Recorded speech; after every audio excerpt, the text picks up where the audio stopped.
श्रोता 4 प्रकार के होते हैं, बहुत ध्यान से सुनना। सुनने वाले श्रोता 4 प्रकार के होते हैं। कौन कौन से? चातक, हंस, सुक और मीन, 4। श्रोताओं के लक्षण कैसे होने चाहिए? पहला लक्षण होता है चातक।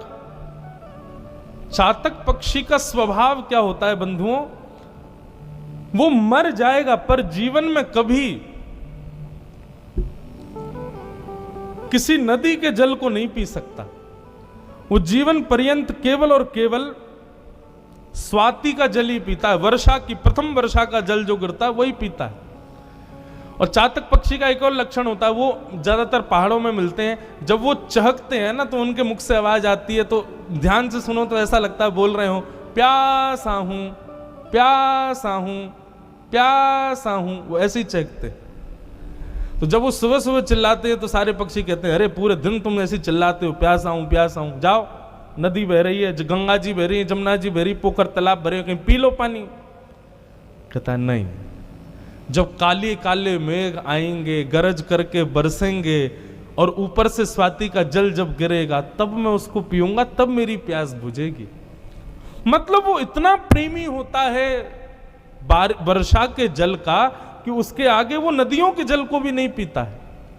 कहने का अभिप्राय, श्रोता कैसा होना चाहिए? प्यासा तो वो हमेशा है ही, लेकिन उसको कोई कहे तुम मनोरंजन के लिए ये सुन लो, ये सुन लो, ये सुन लो, बोले नहीं, इन सब से मेरा काम नहीं चलने वाला। अहमदाबाद में भागवत की कथा होगी, मैं जाकर के जब श्रवण करूंगा तब मेरी प्यास बुझेगी। राम कथा होगी, व्यास जी आएंगे, सुंदर पंडाल लगेगा, वैष्णव जन बैठेंगे, मैं वहां जाकर के जब सुनूंगा तब मुझे निवृत्ति मिलेगी। मतलब उसको सुख देने के लिए, उसको शांत करने के लिए अनंत उपाय बताए जाएं, पर फिर भी वो केवल प्रतीक्षा करे कि कब श्रीमद् भागवत रूपी मेघ गरजेगा और मैं उसको श्रवण करूंगा तब मेरी प्यास बुझेगी। ये श्रोता का प्रथम लक्षण, यानी कि चातक। श्रोता का दूसरा लक्षण होता है सुख। सुख यानी कि तोता। सुख का लक्षण कैसा होता है? बोलो तोता राम राम, बोलो तोता राधे राधे, बोलो तोता कृष्ण कृष्ण। तो जो तोते से बोलो बोलता है। मतलब श्रोता कैसा होना चाहिए? वक्ता ने जो सुनाया यदि कोई उससे पूछ ले तो यथार्थ सुना दे, ये सुना मैंने, ये मुझे प्राप्त हुआ। सुख के भांति एक एक विषय को ग्रहण कर ले, ये श्रोता का दूसरा लक्षण है। श्रोता का तीसरा लक्षण होता है हंस। हंस का स्वभाव क्या है? हंस नीर क्षीर को विलग कर देता है। नीर यानी कि पानी, क्षीर माने कि दूध। पानी और दूध मिला दिए जाएं, कोई अलग कर सकता है उनको? पर हंस में सामर्थ होती है कि वो दूध पी जाता है, पानी छोड़ देता है। ये संभव नहीं है, दुनिया का कोई यंत्र आधुनिक कर दे तो बात अलग है, लेकिन हंस का ये स्वभाव है कि वो नीर क्षीर में से नीर को अलग करके क्षीर पी जाता है। मतलब श्रोता कैसा होना चाहिए? व्यास जी ने जो जो कहा उसमें से भले ही कभी व्यास कुछ अलग भी बोल दे, कुछ गलत भी बोल दे, कुछ अनुपयोगी बात भी कह दे, तो भी श्रोता बैठ करके सुने और केवल हंस की भांति वो श्रवण करे जो उसके योग्य है, जो उसका कल्याण करे। और चौथा लक्षण बताया गया मीन, यानी कि मछली। आप मछली से जाकर के कहो, चल रही मछली, तुझको नदी से निकाल के मैं ले चलूं, कहां ले जाओगे? बोले पानी तो आता 10 रुपए का, दूध आता 50 रुपए का, चल तुझे दूध में रखते हैं हम, महंगी वस्तु है उसमें रह ले। जैसे ही दूध में डाल दोगे मछली का क्या हाल होगा? मर जाएगी बेचारी। अरे मत मारो मुझे, जल में ही रहने दो, मुझे नहीं जाना कहीं।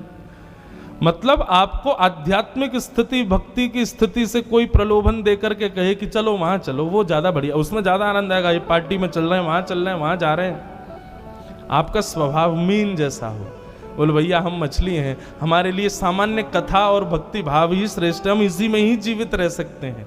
आपकी वो सारे सांसारिक उपभोग की वस्तुएं चाहे कितनी भी महंगी हो, वहां हमको ले गए तो प्राण निकल जाएंगे। ध्रुव जी की माता जी समझाते हुए कहती हैं, ध्रुव, श्रोता के ये 4 लक्षण हैं, इसमें तीसरा लक्षण जो है वो है हंस का। मतलब कहने वाला कुछ भी कहे, हमको वही सुनना है जो हमारे लिए जरूरी है। छोटी माँ ने कहा वन में जाओ, भगवान का भजन करो। भगवान जब प्रकट होके कहें वरदान मांगो तो वरदान मांगना, छोटी माँ के गर्भ से मेरा जन्म हो। अब तुमको हंस बन करके ये देखना है कि इसमें तुम्हारे लिए श्रेष्ठ क्या था और छोड़ने योग्य क्या था। वन में जाओ, भगवान का भजन करो, ये तो है ग्रहण करने वाली बात। उसके बाद मैया ने जो कुछ भी कहा उसको त्याग दो, उसको मत स्वीकार करो। बेटा अभी जाओ, भगवान का भजन। मां हो तो ध्रुव की मां जैसी, मां के हाथ में बंधुओं एक बालक का पूरा भविष्य होता है। वो बचपन से जैसा उसको समझाती पढ़ाती आएगी वैसा ही वो बनता है। ध्रुव जी की मां ने कहा बेटा मैं तो तुझे केवल कथा में लेके जाती हूं, लेकिन तेरी छोटी मां ने तो सीधे भगवान के पास जाने की आज्ञा दी है। प्रणाम करके जाना छोटी मां को, तुम्हारी गुरु है वो। हम लोग कैसे हैं बंधु, हमारे बालकों को जरा सा कोई डांट दे, फटकार दे तो हम उसको समझाते हैं कल से मत जाना उसके पास, गंदी आंटी हैं वो, ऐसी दिखती हैं, ऐसा करती हैं, वैसा। उसके अंदर विकार है नहीं, विकार हम उसको सिखा देते हैं। वो किसी को गलत नहीं मानता, वो किसी को गंदा नहीं मानता, हम उसको बताते हैं ऐसे लोग गंदे, ऐसे लोग अच्छे, ये आंटी बुरी, ये अंकल अच्छे। उसके अंदर भेद तब आता है जब हम उसको बताते हैं कि अच्छा बुरा ये होता है। नहीं तो वो कैसा है, मदालसा का श्लोक है। मदालसा कहती है शुद्धोषि मुक्तोषि निरंजनोषि संसार मायाम परिवर्जितोषि। बालक कैसा होता है, बोले शुद्ध होता है, मुक्त होता है, संसार की माया से परित्यज्य होता है। पर उसको सब कुछ कौन सिखाता है, हम लोग सिखाते हैं। अंधेरा हवा बैठा वहां पर, डर उसके अंदर भय प्रकट कर देते हैं। वो नहीं जानता भूत वूत कौन होते हैं, हम सिखा देते हैं। ध्रुव जी की मां ने ध्रुव जी का निर्माण किया और कहा बेटा छोटी मां को प्रणाम करना जाके, गुरुजी हैं वो तुम्हारे, उन्होंने तुमको भगवान के पास जाने की आज्ञा दी है। ध्रुव जी महाराज के हृदय में यदि किंचित मात्र भी छोटी मां के प्रति कोई अपराध जन्म भी लिया होगा तो मां ने उसको दूर कर दिया। ध्रुव जी गए, छोटी मां से जाके गले मिले, चरणों में प्रणाम किया, बोले मां आप मुझे आशीर्वाद दो, मैं वन में जा रहा हूं भगवान को प्राप्त करने। वन की ओर निकल पड़े ध्रुव जी। नारद जी मार्ग में मिल गए। नारद जी ने पूछा बालक कहां जा रहे हो। बंधु एक बात बताएं, हमारे गुरुदेव कहते हैं कि जब कोई व्यक्ति भगवत प्राप्ति के लिए चलता है तो निश्चित है नारद जी पहले मिलेंगे। मिले आपको?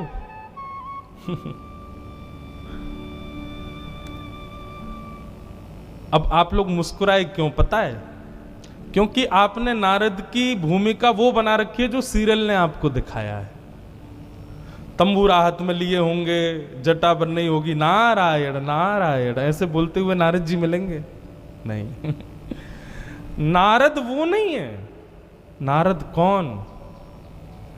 बोले जो केवल जब बोले तब भगवत चर्चा ही बोलता हो, सोचता हो तो केवल भगवत चिंतन करता हो, देखता हो तो भगवत जन्य वस्तु का ही दर्शन करता हो, जिसको देख करके भक्ति अपने आप प्रकट होने लग जाती हो, जिसकी बात को कभी ठाकुर जी भी रद्द ना करते हो, वो नारद।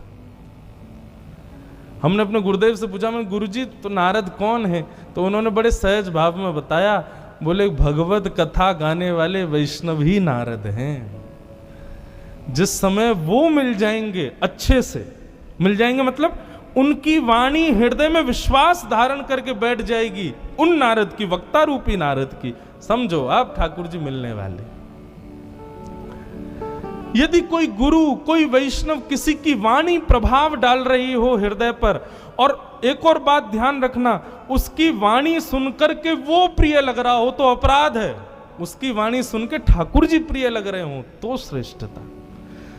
कई बार क्या होता है, हमारी भी स्थिति होती है, कई बार हमारी कथा सुन के हमसे ही प्रेम होता है लोगों को। मैं कहता हूं तुम तो बेटा नरक, तुमको तो डंडे पड़ेंगे, हम में तुमसे ज्यादा पड़ेंगे। ठाकुर जी इतना मारेंगे, तो तुमको हमने कथा सुनाने भेजा था कि खुद से प्रेम कराने भेजा था दुनिया में। किसी की वाणी सुन के वो उसके प्रति सम्मान हो, उसके प्रति सूक्ष्म प्रेम हो, ठीक है, लेकिन केंद्र में तो ठाकुर जी ही होने चाहिए। अरे भाई, आपकी बेटी का ब्याह किसी से कराने के लिए एक बिचौलिया आया और बिचौलिया ने बताया वो लड़का बहुत बढ़िया, उससे अपनी बेटी का ब्याह करा दो, लेकिन बेटी को बिचौलिया ही पसंद आ गया तो फिर अपराध है ना। तो भैया ये वक्ता ये सब नारद हैं, और ये नारद कौन है? ये बिचौलिया हैं। हम तो आए हैं ठाकुर जी के प्रस्ताव रखने के लिए कि उनसे प्रेम करो, लेकिन कोई हमसे ही रीझ रहा हो, हमको ही सर्वस्व मान रहा हो, तो फिर अपराध है ये तो। नारद कब मानो कि हमें मिल गए? जिसकी वाणी सुन करके, जिसका दर्शन करके, जिसके वचनामृत सुन के राघव और प्रिय लगे, माधव और प्रिय लगने लग जाए, समझ जाना अब नारद हमको मिल गए। रामायण जी का प्रसंग आता है कि विभीषण जी अपने भवन में बैठे थे और श्री हनुमान जी महाराज लंका में घूम रहे थे, पहुंचे पहली बार। तो जैसे विभीषण जी का घर देखा तो बाहर देखा धनुष बाण अंकित हैं और सुंदर घर में तुलसी का पौधा लगा है, अगरबत्ती की सुगंधी आ रही है, सुंदर राम राम ध्वनि चल रही है। तो हनुमान जी बोले कहीं मायावी रावण की मायावी विद्या तो नहीं मुझको फंसाने के लिए। इसलिए परीक्षा लेने के लिए हनुमान जी ने ब्राह्मण का रूप धारण किया, एक विप्र का रूप धारण करके, और विप्र जैसे वस्त्र पहन करके जैसे ही हनुमान जी ने विभीषण जी के घर में प्रवेश किया, विभीषण जी ने जैसे ही हनुमान जी को देखा, हनुमान जी को देखते ही विभीषण जी अपने स्थान से खड़े हो गए। एक बार दंडवत, दो बार दंडवत, 3-4 बार दंडवत किया हनुमान जी को। हनुमान जी तो घबरा गए, कहीं हमको पहचान तो नहीं गया कि हम हनुमान जी हैं। अपना मुंह देखने लगे तो देखे नहीं, अभी तो हम ब्राह्मण ही हैं, लेकिन ये इतना प्रणाम क्यों कर रहा है? इसको पता चल गया कि मैं कौन हूं।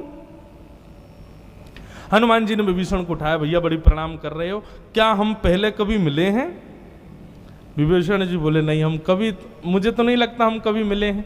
तो तुम इतनी प्रणाम क्यों कर रहे हो? बिना पहचान के इतनी प्रणाम कर रहे हो। ठीक है, अच्छी बात है, वैष्णव को प्रणाम करना चाहिए देखते ही, पर एक बार ठीक है, तुम तो बार बार प्रणाम कर रहे हो, इतना प्रणाम क्यों कर रहे हो? और तुम्हारे नेत्रों से आंसू गिर रहे हैं, इतने प्रसन्न दिख रहे हो, क्या कारण है? हमको पहचानते हो क्या? विभीषण जी बोले मैं आपको जानता नहीं हूं, मैं आपको पहचानता नहीं हूं, पर पता नहीं क्यों जब से आप मेरे घर में आए और मुझे जब से दिखे हो ना, तब से मुझे राम जी और ज्यादा प्रिय लग रहे हैं, तब से मुझे राम जी की और ज्यादा याद आ रही है, तब से मेरा मन हो रहा है कि मैं थोड़ा राम राम और जप लूं, मैं ठाकुर जी की और सेवा कर लूं। तो इससे ये निश्चित है कि आप निश्चित ही कोई राम दूत हैं, राम भक्त हैं, क्योंकि आपके आने से मेरे घर का माहौल ही बदल गया है, मेरे चित्तवृत्ति अपने आप बदल सी गई है। तब हनुमान जी अपने रूप में आए और आकर के विभीषण को हृदय से लगाया। तो क्या समझ में आया? जिसकी वाणी, जिसका स्वरूप, जिसके वचनामृत उसकी ओर आकृष्ट करें तो समझो अपराध है, लेकिन जिसकी वाणी, जिसका रूप, जिसके वचनामृत से ठाकुर जी के प्रति प्रेम और बढ़ जाए, समझना यही नारद हैं, यही नारद जी। ये मिल गए, अब समझो ठाकुर जी मिलेंगे ही मिलेंगे। नारद जी मिल गए, ध्रुव जी से कहा कहां जा रहे हो? बोले वन में जा रहे हैं भगवान का भजन करने। अच्छा, क्या भजन करोगे? बोले पता नहीं, बस करेंगे। तब नारद जी ने उनको 12 मंत्र प्रदान किया। ओम नमो भगवते वासुदेवाय। जाओ बंधुओं, ये 12 मंत्र भगवान भगवत प्राप्ति का सर्वोत्कृष्ट साधन है। इसका जितना हो सके जप किया करो, जितना हो सके इस भाव को जपा करो, ठाकुर जी के प्रेम भाव स्मृति करके। ध्रुव जी महाराज वन में गए, वन में जाकर के 12 मंत्र का खूब जप किया। ओम नमो भगवते वासुदेवाय। वर्णन आता है 1 महीने तक ध्रुव जी महाराज ने 3 दिन व्रत करके और चौथे दिन केवल कपित्त फल खा करके भगवान का भजन किया। 1 महीना पूर्ण होने पर दूसरे महीने में श्री ध्रुव जी महाराज ने 6 दिन व्रत करके 1 दिन केवल पत्ते खा करके भजन किया। तीसरे महीने में ध्रुव जी महाराज ने 9 दिन तक व्रत करके 1 दिन में केवल जल पी करके भजन किया। 5वां महीना जैसे ही प्रारंभ हुआ चौथा महीना जैसे ही प्रारंभ हुआ, ध्रुव जी महाराज ने 12 दिन तक ना कुछ खाते हैं ना कुछ पीते हैं, केवल 12 दिन में श्वास लेकर के भजन करते हैं। एक बार श्वास लेते हैं केवल 12 दिन में। आप कहोगे ये संभव ही नहीं है। सब संभव है। अब नन्हे से बालक का वन में जाना भी तो असंभव है ना, लेकिन ठाकुर जी जिससे मिलने का मन बनाते हैं वो सब कर लेता है, और जिससे मिलने का मन नहीं बनाते वो 4 घंटे एक आसन पे बैठ भी नहीं पाता है। ठाकुर जी जब मन बनाने लग जाते हैं ना तो भक्ति मार्ग में सब सहज लगने लगता है, व्रत भी सहज लग जाता है। अब कई लोग एकादशी का व्रत करते हैं, लेकिन व्रत करते हैं कैसा व्रत करते हैं, दूसरा कोई खा रहा हो तो उससे नजर बचाते हैं, नहीं हमको मत दिखाओ रोटी चावल, क्यों दिखेगा तो मन करेगा खाने। ये व्रत है? व्रत तो ऐसा होना चाहिए तुम्हारे सामने 56 भोग आ जाए तब भी तुम्हारी जीभ में पानी ना आवे, ये व्रत है। करवा चौथ आने वाला, व्रत करेंगी माताएं, उनके पति उनके सामने खाते हैं तो माताएं कहती हैं एक व्रत तुम्हारे लिए भी होना चाहिए, तुमको पता चले कि भूखा रहने में कितनी अरे देखो, व्रत का मतलब होता है कि आप केवल विषय को स्थूल रूप में छोड़ो, ऐसा नहीं, मानसिक रूप से भी उसका त्याग, वो व्रत है। हम केवल अन्न छोड़ करके उसको व्रत मान लेते हैं कि हम अन्न नहीं खाएंगे। अरे आपके मन में तो वही अन्न चल रहा है। व्रत की प्रणालिका कहती है आप व्रत कर रहे हो लेकिन किसी वस्तु को देख के जीभ में पानी आ रहा है, उसी समय आपका व्रत टूट जाता है। तो ऐसे व्रत रखने से क्या फायदा? आज 4 बजे के बाद भोजन नहीं करना, सूतक लग जाएगा, पहले ही खा लेना जितना खाना है। और कहीं सूतक के बाद में मन करे कुछ खाने की इच्छा होने लगे तो भजन करो, आज जीतो। ये तप है भैया, तप को तप की तरह करो। कभी कभी शरीर को विपरीत स्थिति देनी चाहिए। ध्रुव जी महाराज 5वें महीने में प्रवेश कर गए। महाराज अब तो ना खाते हैं ना पीते हैं, केवल एक बार श्वास भीतर लेते हैं और फिर 12 दिन तक कुछ नहीं खाते पीते। ध्रुव जी ने देखा भगवान आ ही नहीं रहे, मुझसे मिले ही नहीं रहे, इतने दिन हो गए। तब ध्रुव जी ने क्या किया, बोले अब श्वास भी नहीं लूंगा, अन्न जल वायु तीनों का त्याग कर दिया। और जैसे ही भगवान का भजन करने लगे, आकाश में देवता दौड़े दौड़े भगवान के पास गए, बोले भगवान नन्हा सा ध्रुव आपको स्मरण कर रहा है, आप जाकर के उसको दर्शन दे दो। भगवान बोले ध्रुव जी को दर्शन देने नहीं जाएंगे, ध्रुव जी का दर्शन करने जाएंगे, हम ध्रुव जी से मिलने जाएंगे। बंधुओं, यही भक्ति की चरम स्थिति होनी चाहिए। मैं ठाकुर जी से मिलूं ऐसी भावना नहीं, स्वयं को इतना श्रेष्ठ बनाओ, ठाकुर जी मन बनाए आपसे मिलने का। ध्रुव जी की भक्ति में ऐसा क्या था बंधुओं कि 5 महीने में भगवान आ गए? आप कहोगे व्रत था। संसार में कितने लोग हैं जो भोजन ही नहीं करते, भोजन ही नहीं कर पाते, उनको क्यों नहीं मिल रहे भगवान? कितने लोग योग साधना करते हैं, हिमालय पर बैठ करके खूब तपस्या करते हैं, ठाकुर जी उनको तो मिल नहीं पा रहे, पर ध्रुव जी को 5 महीने में मिल गए। क्यों? ध्रुव की भक्ति में ऐसा क्या था? नोट कीजिएगा इस बात को, बहुत ध्यान से सुनिएगा। ध्रुव की भक्ति में व्रत प्रधान नहीं था, ध्रुव की भक्ति में छोटी आयु है ये प्रधानता नहीं थी, ध्रुव जी एक राजा के पुत्र हैं ये प्रधानता नहीं है, ध्रुव जी का हृदय पवित्र है ये प्रधानता नहीं है, ध्रुव जी के सारे गुण प्रधान नहीं है। ध्रुव जी की भक्ति में केवल एक विशेषता है, क्या? ध्रुव जी ठाकुर जी से मिलने के लिए उत्सुक बहुत है, उनकी उत्कंठा प्रधानता है। ध्रुव जी हर महीने में जो अपना भजन की रीति बदल देते हैं, क्यों? क्योंकि वो सोचते हैं ऐसे नहीं मिल रहे तो ऐसे मिलेंगे, ऐसे नहीं मिलेंगे तो वैसे मिलेंगे। आप कितने डेस्परेट हो मिलने के लिए, ये आपकी भक्ति में ज्यादा जरूरी है। आपका व्रत करना, नियम करना, तिलक लगाना, साधना करना, ये नहीं, आप उसमें उत्कंठा कितनी है, उत्सुक कितने हो। वो जरूरी है। जैसे ऐसा नहीं है उत्सुकता हमारे अंदर नहीं आती, आती है। संसार में सांसारिक उपभोगों को करने में खूब उत्सुकता रहती है। किसी लड़के को अपनी मनपसंद कन्या से ब्याह करना हो, कितना उत्सुक रहता है। उससे ब्याह करने के लिए मैया को मना, पिता को मना, बुआ को मना, चाची को मना, सबको मना, सबके आगे घुटने टेक देता है। ये उत्सुकता ठाकुर जी के लिए हुई कभी? अपनी प्रिय वस्तु पाने के लिए बालक पूरे घर को अधर कर देता है। अरे कहां तक कहीं पिता कह दे 99% लेके आ तो ये दिलाऊंगा, तो उत्सुकता से पढ़ना प्रारंभ कर देता है वस्तु की प्राप्ति में। कहने का अभिप्राय, ध्रुव जी की भक्ति में नियम साधन की विशेषता नहीं है। आप कितने व्रत करते हो, नियम साधन करते हो, ये जरूरी नहीं, पर जितना करते हो कितनी उत्सुकता से करते हो, ये जरूरी है। समझ में आई बात? ध्रुव जी की भक्ति में उत्सुकता है। 5वां महीना जैसे ही हुआ, ध्रुव जी ने अपनी श्वास को जीता, इतने में ही भगवान गरुण पर विराजमान होकर शंख चक्र गदा पद्म धारण करके चतुर्भुज रूप धारी ठाकुर जी ध्रुव जी के सामने आकर के खड़े हो गए। बोलो भक्त वत्सल भगवान के। बहुत सुंदर है आगे का प्रसंग, ध्यान से सुनना। ध्रुव जी महाराज हाथ जोड़ करके खड़े, ठाकुर जी सामने खड़े हैं, पर ध्रुव जी उनका दर्शन नहीं कर रहे। क्यों? ध्रुव जी तो नेत्र बंद करके खड़े। गरुण जी बोले भगवान 45 मिनट हो गए हमको खड़े खड़े, ये ध्रुव दर्शन ही नहीं कर रहा। भगवान बोले इसलिए नहीं कर रहा क्योंकि उसने चित्त में मेरी झांकी बना रखी है, उसका दर्शन कर रहा है। इतने में ठाकुर जी ने चुटकी बजाई और जैसी थोड़ी ध्वनि हुई, ध्रुव जी के चित्त से भगवान का स्वरूप जैसे अंतर ध्यान हुआ। अंतर ध्यान होते ही ध्रुव जी व्याकुल हो गए, विचलित हो गए, कहां गए नाथ मेरे चित्त को छोड़ के। और जैसे ही व्याकुल हृदय से ध्रुव जी ने नेत्र खोल करके देखा तो वही चित्त का स्वरूप सामने खड़ा है। आहा, मधुर ठाकुर जी की छवि देख करके।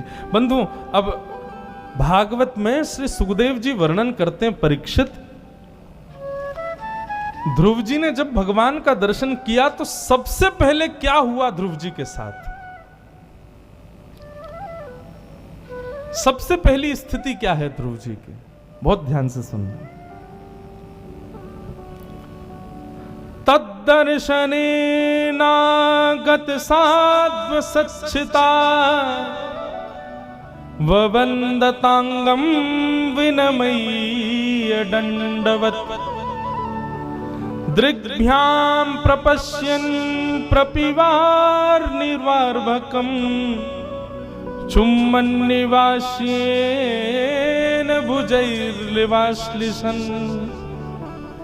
ये श्लोक मुझे इतना प्रिय है ना, ध्रुव स्तुति का, ध्रुव जी के भगवत दर्शन का। ध्रुव जी ने जैसे ही देखा सामने भगवान खड़े हैं, सबसे पहले तो ध्रुव जी भगवान के मुखमंडल को देखने लगे और देखते देखते देखते ध्रुव जी के मन में आने लगा ये कितने प्यारे हैं। अच्छा, ध्रुव जी की उम्र कितनी है? 4.5 वर्ष के हैं ध्रुव जी, 4.5-5 वर्ष का बालक। अब इमेजिन करो, आपने 4.5-5 वर्ष के बालक देखे हो, कितने चंचल होते हैं। लेकिन ध्रुव जी महाराज प्रसन्न मुद्रा में सामने खड़े हैं और ठाकुर जी के मुखमंडल को देख के ध्रुव जी के मन में क्या भावना आ रही है?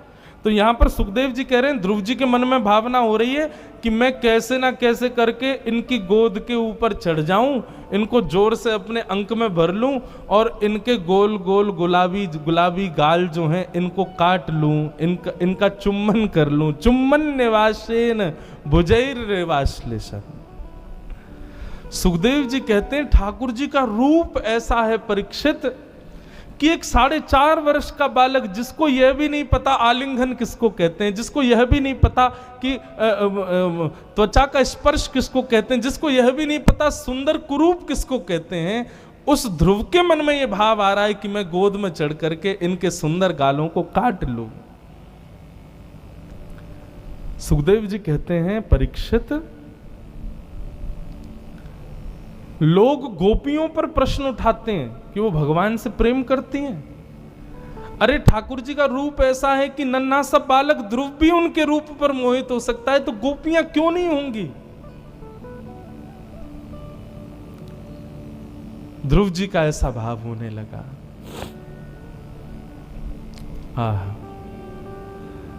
भगवान ने कहा ध्रुव खड़े खड़े देखते रहोगे, कुछ बोलोगे भी?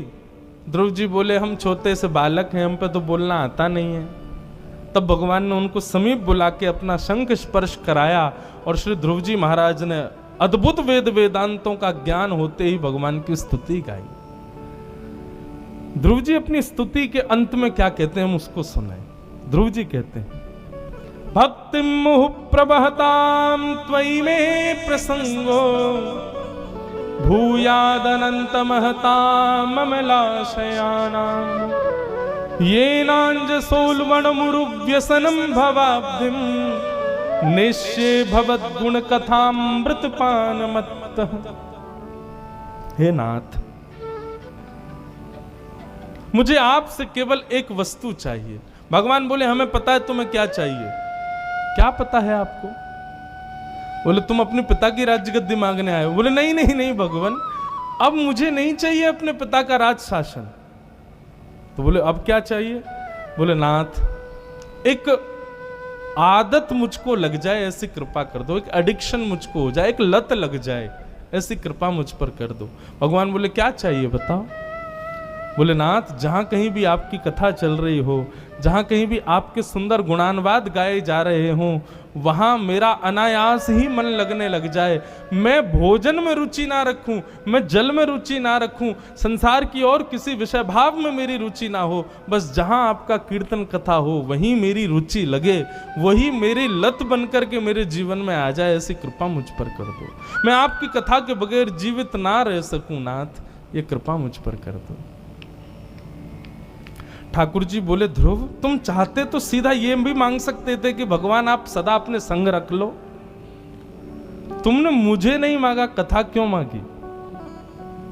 ध्रुव जी कहते हैं क्योंकि भगवान आपके संग रहूंगा तो केवल दो नेत्रों से आपको देख पाऊंगा, पर आपकी कथा में रहूंगा ना तो रोम रोम से आपका दर्शन करूंगा, एक एक अंग से आपका अनुभव करूंगा। कथा में आप नहीं दिखते, लेकिन व्यास के द्वारा सुनाई गई वार्ता से ऐसा लगता है रोम रोम आपको देख रहा हो, श्रवण कर रहा हो नाथ। इसलिए केवल दो नेत्रों को सुख मिले वो मुझे नहीं चाहिए, मेरे सर्वांगीण अंग प्रसन्न हो, वो कथा में ही होता है नाथ। बंधुओं, जब कथा सुनते सुनते कभी रोए खड़े हो ना, तो समझना हमारे रोए भी सुन रहे हैं। रोम रोम हूं मैं तो श्रवणमयी रे, मेरा नाथ तू है, मेरा नाथ तू है, नहीं मैं अकेला, मेरे साथ तू है, मेरा नाथ तू है, मेरा नाथ। सब लोग गाओ, करताल बजा के मेरे साथ तू। जिसने बजाए ताल उसके बदल गए हाल, उसको मिल गया मदन गोपाल। बंधुओं, भोजन बढ़िया बना हो, थाल अच्छी हो तो भोजन करने में आनंद आता है ना। कानों में बाली अच्छी हो तो अच्छा आनंद आता है ना। ऐसे ही कीर्तन में ताली हो तो सुख मिलता है, आनंद आता है, ठाकुर जी प्रसन्न होते हैं और आभा मंडल भी स्वच्छ होता है। इसलिए करताल बजा के गाओ, नहीं मैं अकेला, मेरे साथ तू है, मेरा नाथ तू है, मेरा नाथ तू है, नहीं मैं अकेला,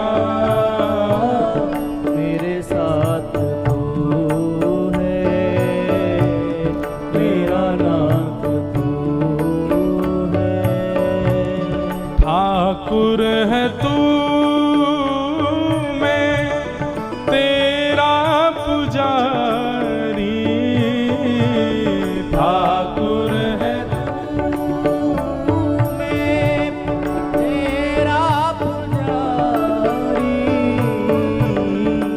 ठाकुर है तू, मैं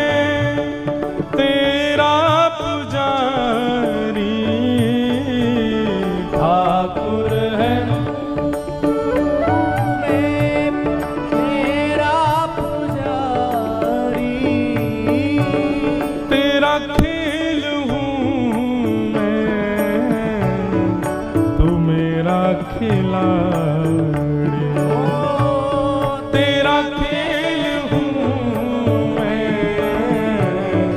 मेरा खिलाड़ी। मेरी जिंदगी की हर एक बात तू है, नहीं मैं अकेला,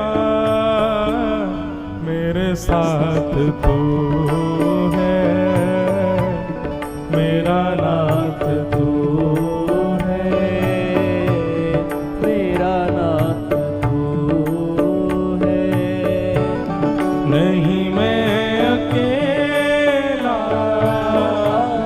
मेरे साथ तू है, मेरा नाथ तू। राधा रमण लाल की।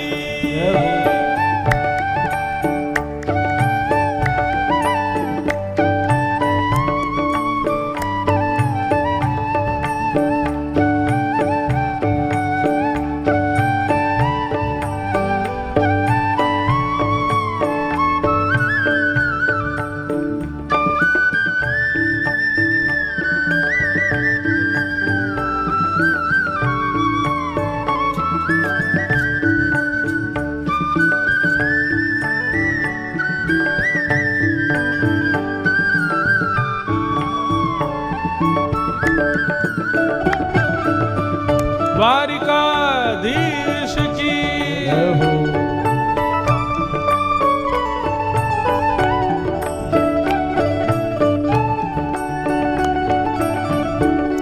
चला जा रहा हूँ मैं राह पे तुम्हारे, चला जा रहा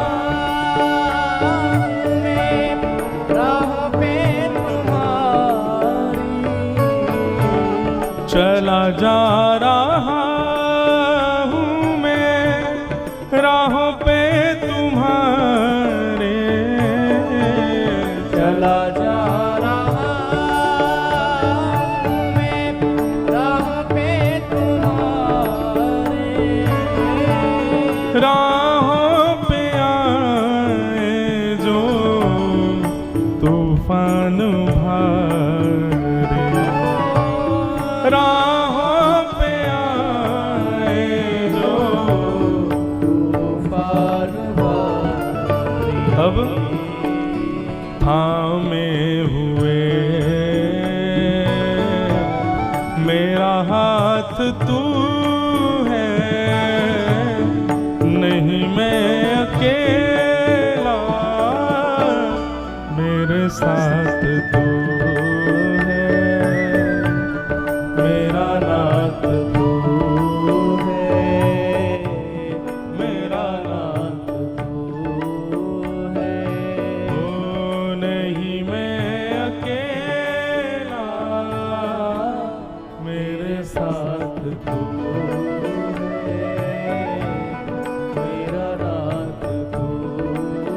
हाँ जय जय राधा रमण प्यारो राधा रमण, राधा रमण प्यारो राधा रमण, मेरो राधा रमण प्यारो राधा रमण, राधा रमण प्यारो राधा रमण, जय जय राधा रमण प्यारो राधा रमण, राधा रमण प्यारो राधा रमण, मेरो राधा रमण प्यारो राधा रमण, राधा रमण प्यारो राधा रमण, ओ जय जय राधा रमण प्यारो राधा रमण, राधा रमण प्यारो राधा रमण, मेरो राधा रमण प्यारो राधा रमण, राधा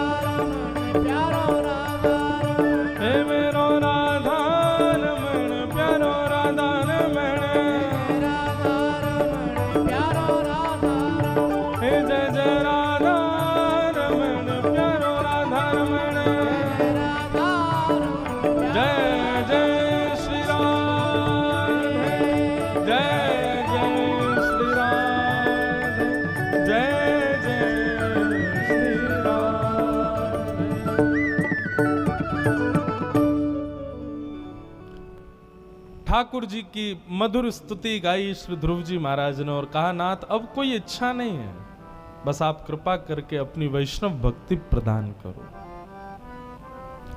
ध्रुव जी महाराज को भगवान ने 36,000 वर्ष के लिए राज्य करने की आज्ञा की।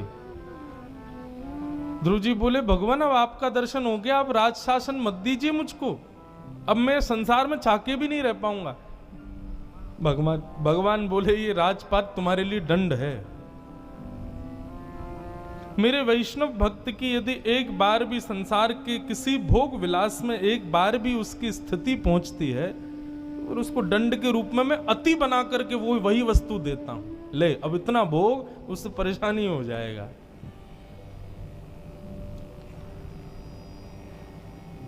ध्रुव जी महाराज के लिए वरदान नहीं था 36,000 वर्ष का एक छत्र सम्राट, उनके लिए श्राप था, उनको दंड जैसा लग रहा था। 36,000 वर्ष तक ध्रुव जी ने राज्य किया, परंतु रोते रहते थे भगवत स्मृति करके। और 36,000 वर्ष बाद, अच्छा एक कारण और वैष्णव जन बताते हैं कि ध्रुव जी को 36,000 वर्ष का राज्य क्यों दिया ठाकुर जी ने। ध्रुव जी को दर्शन तो मिल गया था, ध्रुव जी तप तो कर चुके थे, ध्रुव जी नियम तो कर चुके थे, ध्रुव जी गुरु आश्रित गुरु मंत्र का जाप भी कर चुके थे, लेकिन अभी तक ध्रुव जी के जीवन में सत्संग नहीं आया था।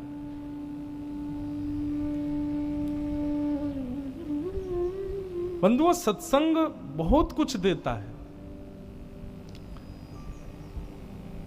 कई बार कीर्तन, भजन, नियम, साधन केवल ऐसे ही करने मात्र से कल्याण नहीं होता, उसको जानना बहुत जरूरी है। एक एक स्थिति को समझना बहुत आवश्यक है। जान के करेंगे तो उसका लाभ ज्यादा होगा।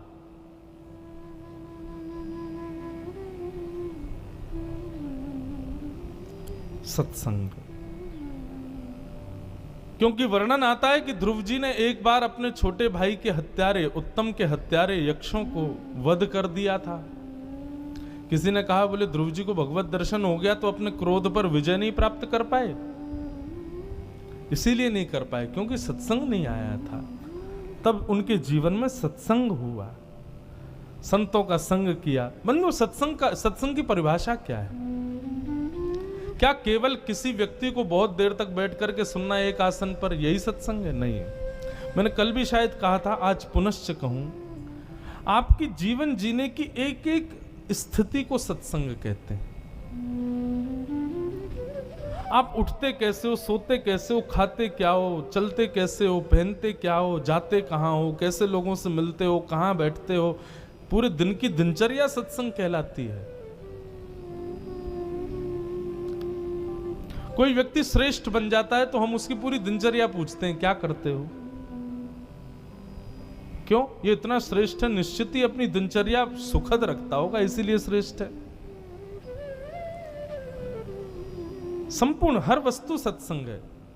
सत्पुरुषानाम संग इति सत्संग, सद्ग्रंथानाम संग इति सत्संग, सज्जनानाम संग इति सत्संग, ये सब सत्संग है।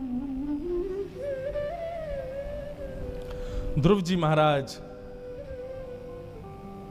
अंतिम समय उनका जब समीप आया, तब एक विमान भगवत धाम से उनको लेने के लिए आया।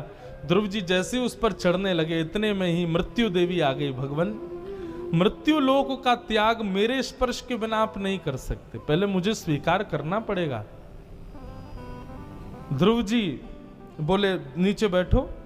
जैसे ही मृत्यु देवी नीचे बैठी, ध्रुव जी उसके सिर पर पैर रख करके उस विमान में विराजमान होकर सशरीर भगवत धाम को चले गए, सशरीर भगवत धाम को गए। आज भी ध्रुव जी महाराज ब्रह्म मुहूर्त में पूरे विश्व को दर्शन देते हैं। ब्रह्मांड में ध्रुव जी का जो लोक है वही ध्रुव तारे के रूप में सबको दिखता है। मैंने एक बार अपने पूज्य नाना जी से पूछा, नाना जी ध्रुव तारा केवल सुबह ही क्यों दिखता है? बहुत सुंदर उत्तर दिया उन्होंने। अच्छा, ध्रुव तारे का जो वर्ण है ना, रंग भी श्वेत नहीं होता, थोड़ा गोल्डन जैसा लगता है।